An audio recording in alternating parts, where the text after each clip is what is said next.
নমস্কার বন্ধুরা, সীমার খাবার চ্যানেলে আপনাদের সকলকে স্বাগত জানাচ্ছি। আশা করি আপনারা সকলেই ভালো আছেন। পটলের দোরমা তো সকলেই খেয়ে থাকেন, তবে আজ আমি পটলের একটা নতুন রেসিপি করে দেখাবো, যা হয়তো এর আগে আপনারা কখনো খাননি। আর এই রেসিপিটার নাম আপনারাই বলবেন, ঠিক আছে? তাহলে শুরু করা যাক রেসিপিটি। প্রথমে আমি এখানে 500 গ্রাম পটল নিয়ে নিচ্ছি। এই পটলগুলো একটা ছুরির সাহায্যে খোসা ছাড়িয়ে নিচ্ছি। এইভাবে সব পটলের খোসা ছাড়িয়ে নেব। খোসা ছাড়ানো হয়ে গেলে পটলগুলো ভালো করে ধুয়ে নিতে হবে। তারপর এইভাবে পটলগুলো কেটে নিতে হবে। কাটা হয়ে গেলে সব পটলগুলোকে কুকারে দিয়ে একটা সিটি মেরে নিতে হবে। তারপর নামিয়ে নিয়ে জল ঝরিয়ে নিতে হবে। জল ঝরে গেলে একটা চামচের সাহায্যে পটলের দানাগুলো এই রকম করে বার করে নিতে হবে। এবার একটা নারকেলকে ভেঙে ছাড়িয়ে নিতে হবে। তারপর পিস পিস করে কেটে একটা মিক্সিং বলে নারকেল আর বের করে রাখা পটলের দানাগুলো আর 1 ইঞ্চি আদা, 2টো কাঁচা লঙ্কা দিয়ে ভালো করে একটা পেস্ট করে নিতে হবে।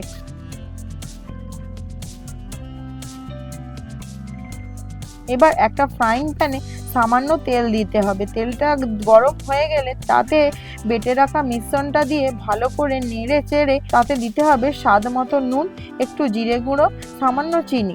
তারপর ভালো করে শুকনো করে নিতে হবে। শুকনো হয়ে গেলে নামিয়ে নিতে হবে।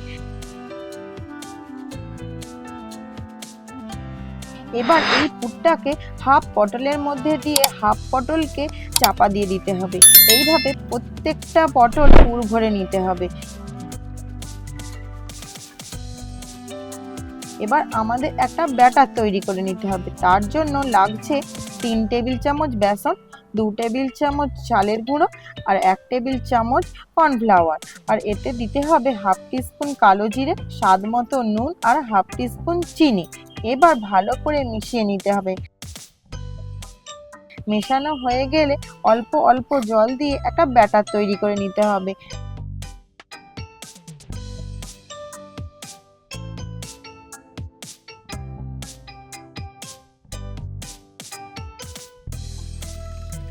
ব্যাটারের থিকনেসটা যেন এই রকম থাকে।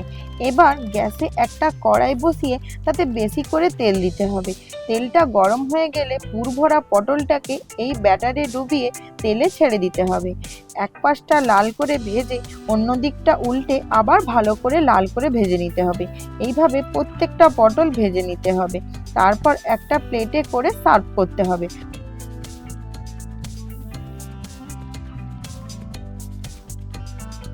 তাহলে বন্ধুরা, এই রেসিপিটার কি নাম দেওয়া যায় আপনারাই একটু কমেন্ট করে জানাবেন। আর বাড়িতে এই রেসিপিটা তৈরি করে জানাবেন কেমন হয়েছে। যদি ভালো হয় একটা লাইক করবেন। আজ আসি, সকলে ভালো থাকবেন, সুস্থ থাকবেন।